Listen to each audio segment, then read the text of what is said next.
vindo pra cá. Eduardo, a gente tá esperando você aqui, beleza? Onde você nasceu?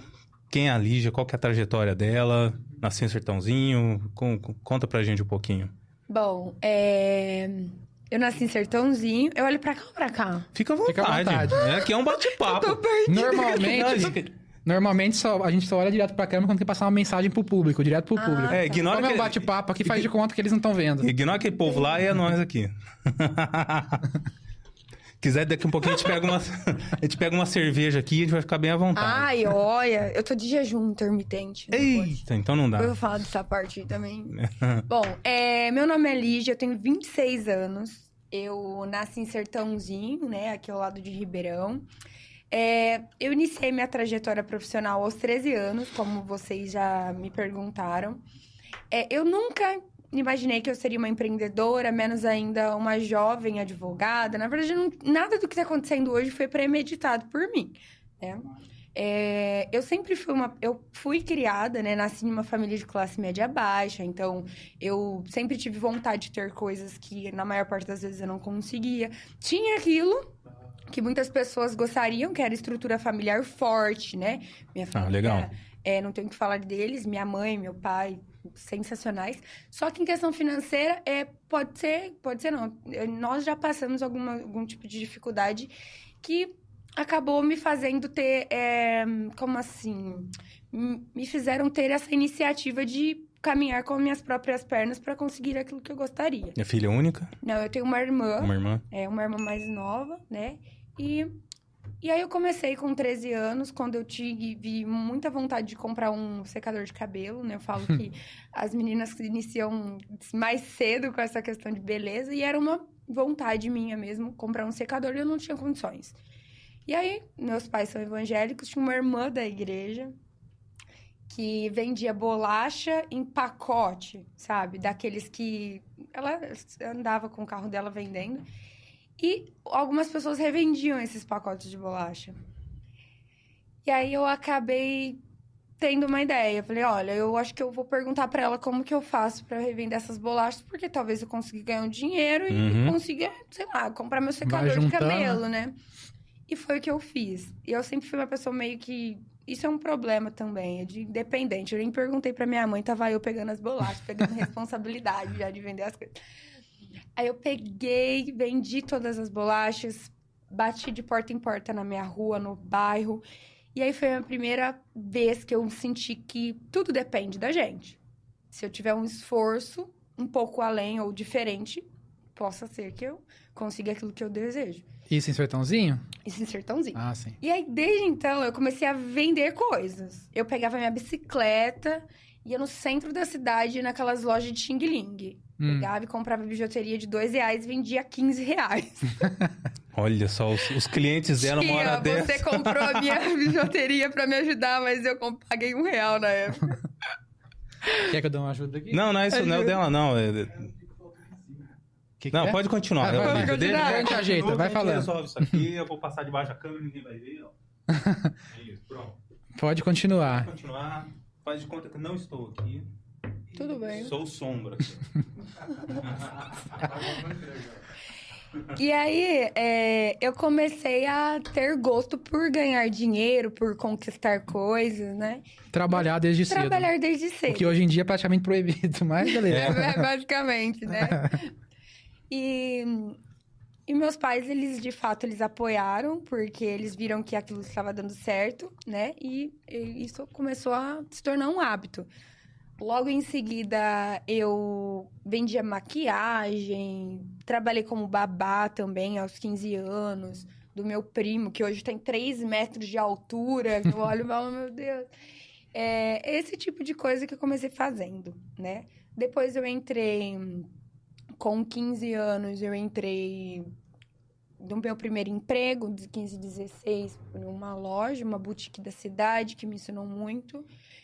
Depois disso, eu entrei no banco, né? O meu primeiro emprego, assim, digamos, na área administrativa foi quando eu comecei a trabalhar numa cooperativa de crédito com 16 anos, Como aprendiz? como aprendiz. Ah, que legal. Com 16 anos eu iniciei e naquele lugar foi basicamente um lugar que me ensinou muito. Aprendi, conheci pessoas maravilhosas, assim como também conheci pessoas que não são tão maravilhosas.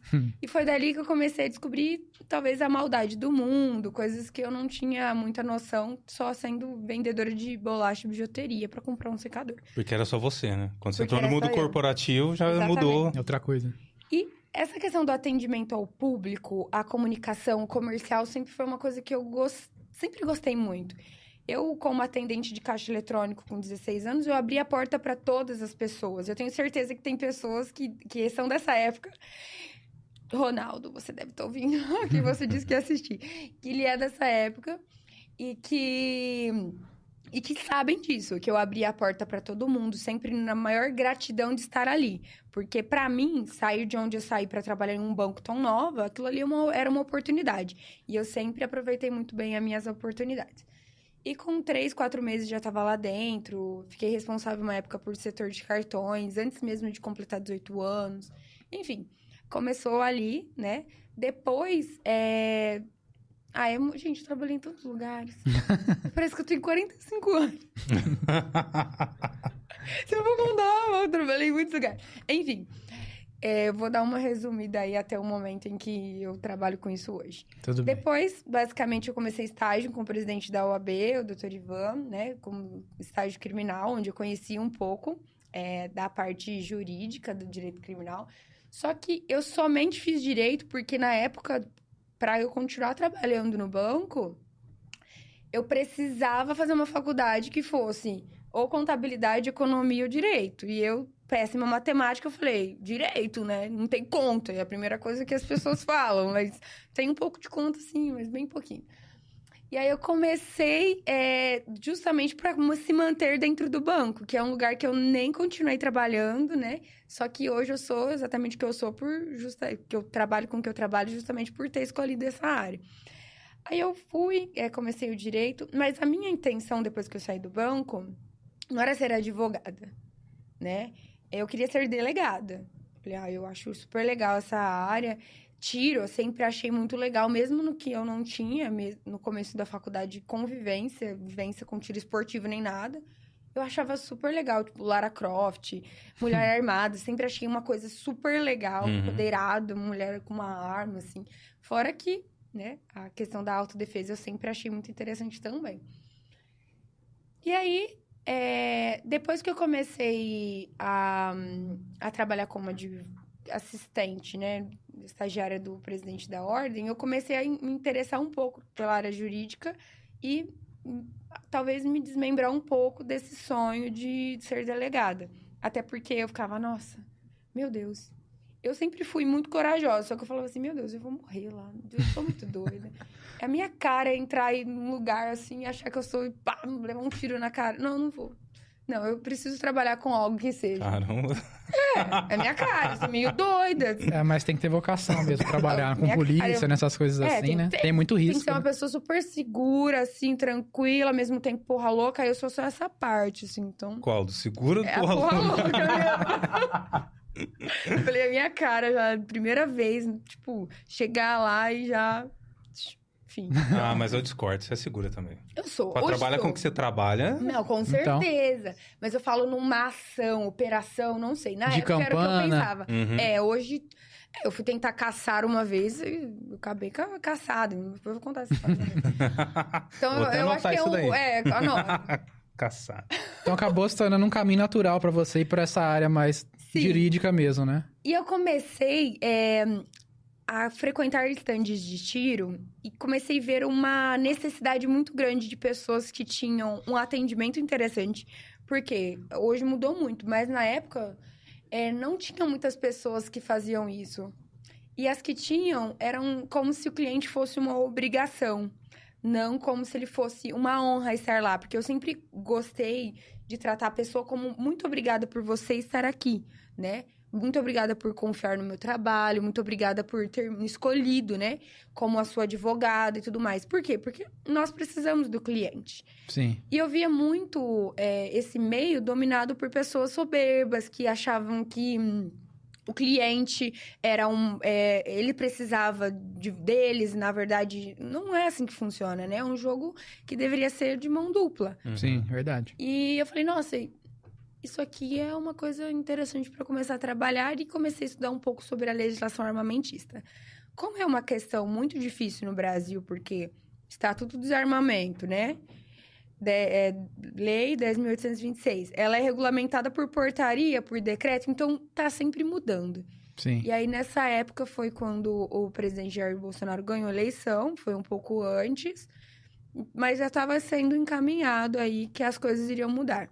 E aí, onde eu comecei a trabalhar com isso, trabalhei no escritório que eu era estagiária, eles deixavam eu atender no escritório deles, eles gostavam bastante de mim. Eu trabalhei no escritório deles, atendendo meus clientes, era um a cada 5 meses. Mas eu não desistia. Ah, e sempre casos assim, relacionados à questão do armamento, ou não? Como assim? Quando você começou a atender no escritório de advocacia? Sim, era muito difícil ter processo. Eu comecei divulgando a minha imagem com armas, porque eu comecei a ir pro clube e fazia TikTok. Eu tive um TikTok de mais de 100 mil seguidores, aí caiu por conta das armas. E eu tentei de tudo fazer super vídeos super engraçados, mas, né? E aí eu comecei a ter visibilidade, comecei a falar sobre o processo. Logo em seguida eu passei na OAB. E mesmo assim eu ainda não tinha o meu próprio escritório, né?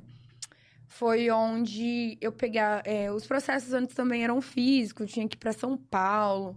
E aí eu comecei a trabalhar aos pouquinhos, até que chegou o momento que, por mês, eu tinha 150 clientes no mesmo mês. E isso pra gente é muita coisa. Para uma pessoa que trabalhava mais uma moça, trabalhava até de madrugada. Imagina. Mas as pessoas começaram a dar credibilidade para aquilo que a gente estava oferecendo. Por quê? Era um ramo que não tinha muito disso, né? Não tinha um atendimento personalizado, não tinha pessoas que se preocupavam realmente com o porquê de você estar querendo comprar uma arma.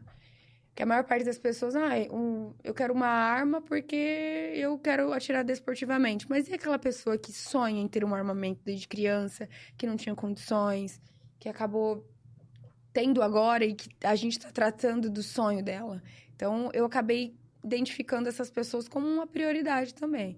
Então, a partir disso aí tem dado muito certo.